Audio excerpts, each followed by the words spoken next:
What is the role of human geography in a changing world, and how human and craft geographies can help inform and educate the world in more sustainable practices? Today, we are going to be talking about the role of human geography in a changing world. With increasing globalization and the rapid rise in new technology, our current world is ever changing, which means the preservation of it is more significant than ever before.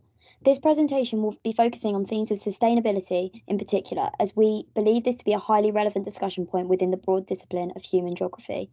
We will be homing in on the importance of human geography in the education of more sustainable practices and why it is important to inform people, looking at topics of consumer education and choices, as well as the importance of government intervention. We were given the opportunity to talk to Professor Nicola Thomas about her work within the craft geographies discipline, so we will be taking specific examples from the craft industry, looking at how the people within it help to inform and educate others on sustainable practice. In more detail, we will examine the fundamentality of preserving general creativity and tradition in an ever-modernising world with reference to craft geographies and how it sustains its relevance within society. I will now hand over to Georgia. In the 21st century, environmental challenges have intensified, and individuals, businesses and industries have been forced to consider how they can lower their environmental footprints. Therefore, human geographers have placed importance on education to incite more sustainable practices. Human geographers are using their research to communicate their ideas to decrease environmental pressures, and they've assisted government projects nudging consumers towards sustainable practices. Within the craft industry, the historic craft guilds have been essential for information sharing on how subsectors can act more consciously of the environment. Professor Nicola Thomas reinforces how these guilds have encouraged the use of a greater biodiversity of resources and the exchange of materials. This concept of sharing information and materials contributes towards a more circular economy. UNESCO highlights the importance of education in working towards the Sustainable Development Goals. Indeed, through their extensive research, they can direct practices and increase awareness of how industries, individuals and governments can act more sustainably. I'll now hand over to Max. I'll talk about how much impact the consumer has alone with consumer choices. The waste hierarchy pyramid shows how important consumer choices are to achieve sustainability, as it is the most favoured option at the top of the pyramid. In the United Kingdom, roughly half of food waste arises in households, and 60% of this is deemed avoidable. This is from the 2012 Waste and Resource Action Programme, which had the aim to inform the nation about the consumer waste. The main cause of this waste is throwaway society, as consumers are acting irrationally and indulging in bulk buying, as throwaway society has become normalised in the last 20 years. However, this way of thinking needs to change to help with waste reduction. Consumers need to avoid bulk buying, despite it being convenient, and favour 2 to 3 smaller shops as opposed to one large shop a week. This is because the consumers threw away over 5.3 billion tonnes of food last year. Within the craft industry, they've been using reusable and recyclable materials, which are also a favoured option within the waste hierarchy pyramid and can help achieve sustainability. I'll now pass on to George. So I'm going to talk about the importance which government has to encourage sustainable practices. Government's almost uniquely placed in their ability to be able to affect change on not only the local, but also on the global scale. Governments can do this in a variety of different ways. One of the most effective ways governments are able to do this is through incentivising various different programmes and introducing grants. Examples of this include carbon captured power plants, which reduces overall CO2 emissions from various fossil fuel-based power stations, and also range down to slightly more local projects, such as community energy projects. An example of this is in Bristol, where a local community has been encouraged to essentially adopt a wind turbine, to help reduce their own carbon footprints and reduce their local community's reliance on fossil fuels. Another example of the impact governments can have is the introduction of various levies. These range from the 5p plastic bag levy, which is now introduced across the UK and has been credited with reducing the number of single-use plastic bags being used on a daily basis in the UK by almost 70%.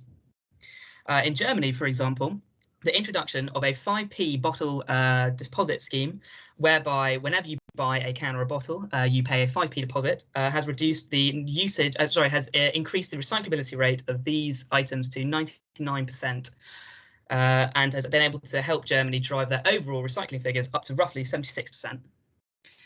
Introducing various pieces of legislation can also help control various introducing legislation to control certain chemicals is able to introduce a change on both the local and global scale. Chemicals, for example, azo dyes, which were outlawed in the UK in 2003, had a very bad effect on local environment, particularly where they were produced. These dyes were heavily used in the craft industry for the dyeing of certain wools, and the outlawing of these dyes has enabled the craft industry to move towards a slightly more sustainable future, as the environmental degradation caused by such dyes has now been mitigated. I'm now going to pass on to Maya, who's going to talk about sustainability in the craft industry. When we interviewed Professor Nicola Thomas, she mentioned the role of craft geographies in promoting sustainability. The craft industry can create many positive outcomes in terms of achieving sustainable development. The craft industry is dominated by small-scale, home-based production practices. This significantly reduces the carbon footprint needed for travel of these products, as well as creating conditions for more socially connected and sustainable places. There is evidence to suggest that building communities at a local level lies at the core of channeling action for change towards sustainability. Craft also provides opportunities to point out concerns between where materials are being sourced from and what relationship the product has with the maker. This could also help with a move away from a throwaway society and towards the buying and making of long-lasting, good quality products. Craft also offers a new and alternative way of thinking about the environment and thinking more sustainably. It could also potentially be the catalyst for improving our relationship with the natural environment and a move towards a more sustainable way of living and producing. However, education will play a big role in the future of craft and how well it engages with sustainability. I'll now pass it on to Tanner. I'll be talking about the importance of sustaining tradition in building community and improving individual well-being.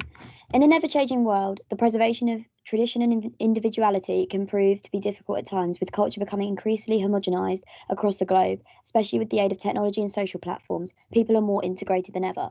This means traditions and cultures have gradually overlapped over time through imperialism, diasporas, etc. Tradition within culture and communities is important to preserve because it keeps integrity within people, and it may even give individuals pride in having originality and a niche within their community. An example of tradition was mentioned during our interview with Nicola Thomas when she spoke about the tradition of craft guilds. Craft guilds are a place where individuals with a passion and natural flair for creativity can go with the knowledge that they will be accepted and understood. These can be traced back to the medieval period and are important to sustain in future generations because they bring a community of like-minded people together and give them an incentive to be social, creating relationships and building communities through craft.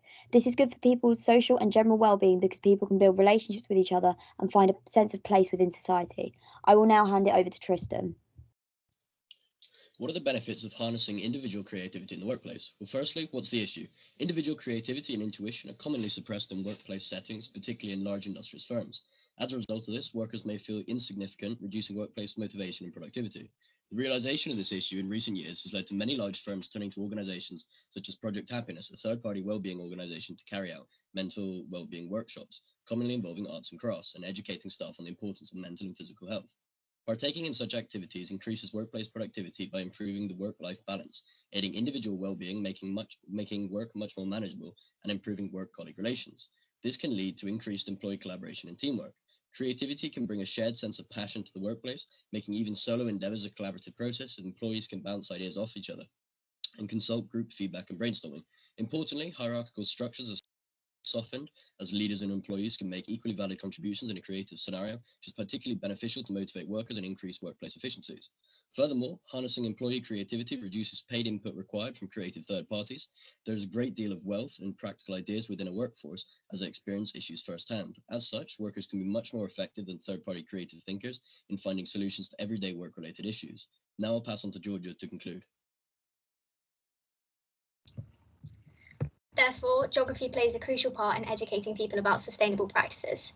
It mainly does this through informing governments and helping to develop policy and educate the general public. Arguably, the consumer has the greatest agency over the practices of businesses and government policy through their ability to buy green.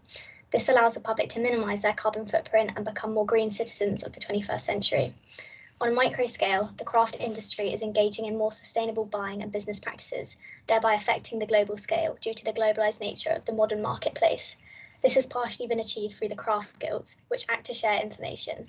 Indeed, preserving creativity and tradition has been challenging in the age of rapid globalisation, and the medieval craft guilds are important to sustain due to their unique sense of place and knowledge network. The idea of workplace collaboration is promoted in regard to the socio-economic sustainability of the craft industry due to the productivity and well-being benefits. This reinforces the importance of human geography in encouraging both environmental and socio-economic sustainability in a changing world.